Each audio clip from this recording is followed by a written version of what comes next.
Hey guys, Yankee here, and today I want to be giving my thoughts on the 100 Girlfriends Who Really, Really, Really, Really, Really Love You Secret Love Story. This is a light novel. Um, it's got 5 chapters telling 5 different stories with the characters from the 100 Girlfriends manga. And before I talk about what's in there, I just want to mention, at the end of the book, there's, a little quote from the original manga writer, the artist, and the novel writer. And the manga writer says, we play really loose with, continuity and stuff. So, these stories are, kind of out there. They kind of fit. But, just take them as sort of, out of continuity, fun stories.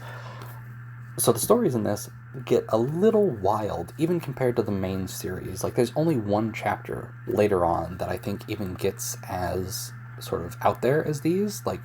And I'm specifically thinking of, I think it's in volume 6, maybe. There is a chapter where Kusuri makes a hair medicine that makes, Hahari's hair grow out of control. That's the closest to sort of the stories in this. So we get a lot of really out there and wild things that we don't really see in the manga.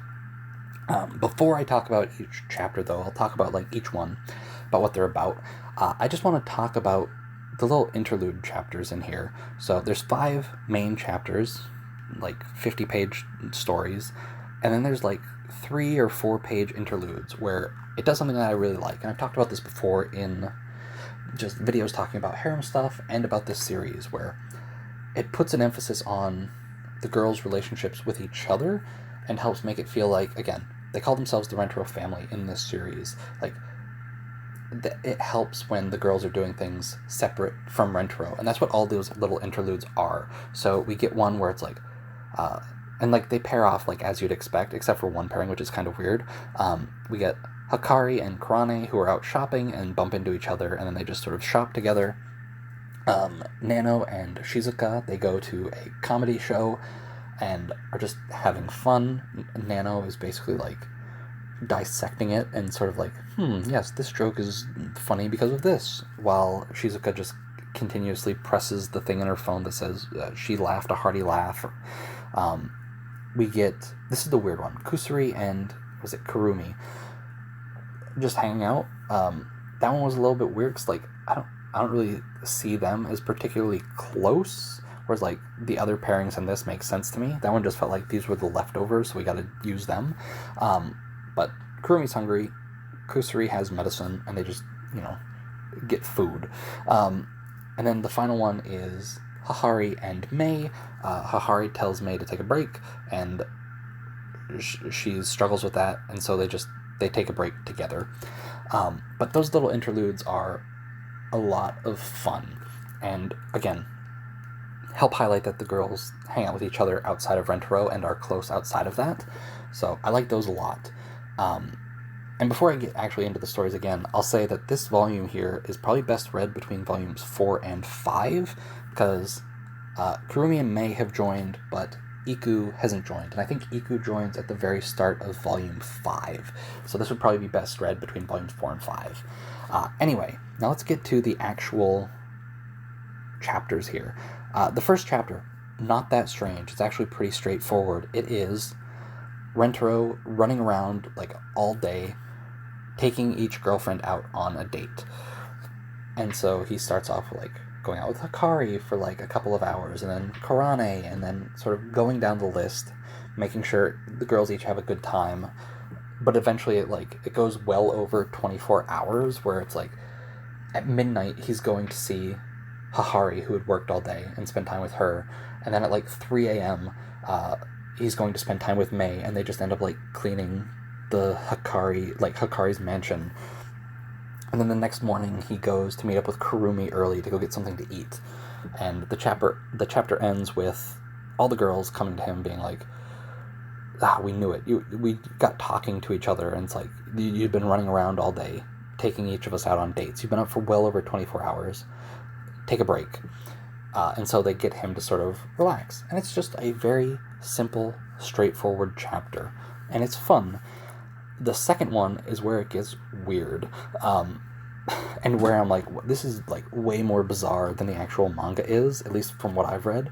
The second one is about a small alien coming to Earth, which that's not too strange. It's actually a callback to chapter 2, the first kissing chapter, where there's a joke of like, oh, the way they were kissing, like Rentaro, Kurane, and Hakari were all kissing each other at the same time. It's like they're trying to summon a UFO, and there's like a little UFO in a panel. It's a callback to that, and this alien has come to Earth to find fuel for his planet, and the fuel they get is like through emotions.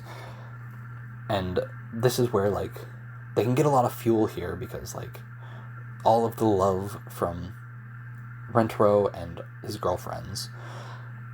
And so it's just like them interacting with this weird alien that's inhabiting Nano. And she, of course, allowed it. Like, her explanation was like, oh yeah, if I let an alien take over my body, that means when I'm supposed to be sleeping, an alien will take over, and I'm much more efficient. And everyone's like, no, you're gonna die if you just you never take a break, even if your consciousness is sleeping. So that's that chapter. It's basically just them hanging out on the roof, hugging and kissing to get fuel for these aliens. The next one, again, like they build off each other well in this, where chapter 2 is about an alien coming to Earth. Chapter 3 is Kusari made a medicine that turned the vice principal into like an evil monster. And so Hahari, expecting this might happen, invested a bunch of money into building a giant robot that can fight giant monsters. And it uses it's fueled by like emotions and stuff, and the aliens from chapter 2 come back and like their technology helped build this thing. And so it's just, again, another chapter of like, all right, we need fuel to fight the vice principal. Let's hug and kiss and fuel up and power up and defeat her.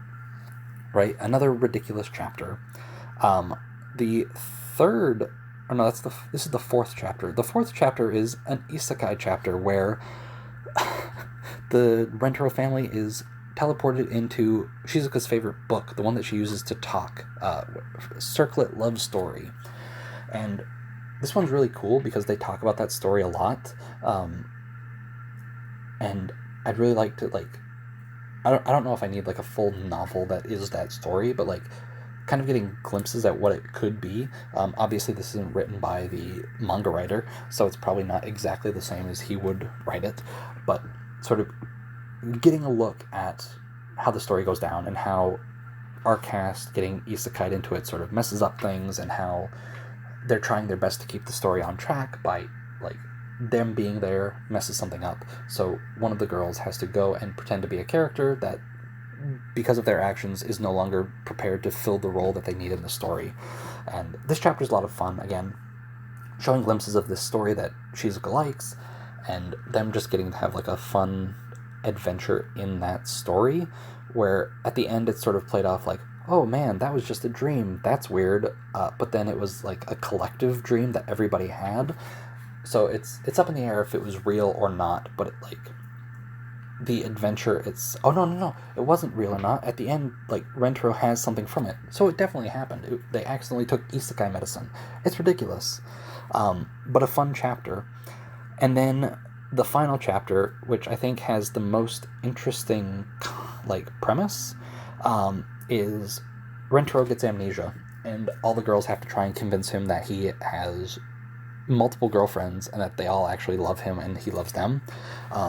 This one could have been a lot cooler, but it ended up being just, Rentaro's forgotten us, let's try and get his memories back. Let's just do like a greatest hits where it's like, all right, here is I think it went backwards. It was like, here's Kurumi taking Rentaro to this place that would maybe remind him of her. Here's him meeting, like, Mei taking him to the park where they did something, like, all that, right? And it goes down the list where it's like, all right, Hahari takes him to her house, I think. Nano takes Rentaro to, like, the amusement park. Hakari and Kurane take him to the school garden where he picked for flowers. And they're just trying to get his memories back. And eventually he gets them back. But yeah, like, I feel like that's like the biggest waste in this whole volume. Like, all the stories are really fun, and I do like this novel a lot. It's fun, extra content if you like the manga. If you like the manga when it's really ridiculous, you're gonna really like this, because it's even more ridiculous than the manga in most parts. But I feel like the last chapter could have been... we could have done more than just, like, revisiting old moments from the series, right? But overall, this is a great little novel. I'd love for another one in the future. Like, volume 13, at the time of recording this, volume 13 just came out in English, and I think there's 20 volumes in Japan already. So there's a lot of girls now. But I think something like this, where, like, if expand on those interludes, if you did a novel that is just, here is the girls doing something, like, every chapter, like, I think this could be really good and could actually add to the series a lot. But as it is, this one volume is a lot of fun. If you like the series, you should definitely check this out. It's just extra content, and while it might not be in continuity, like, the manga might not call back to this, but it does a good job of pulling things from the manga to make this novel. So it's a lot of fun. You should definitely check it out if you like the series. And yeah, that's going to do it for this video. Thanks for watching, and I'll see you guys next time.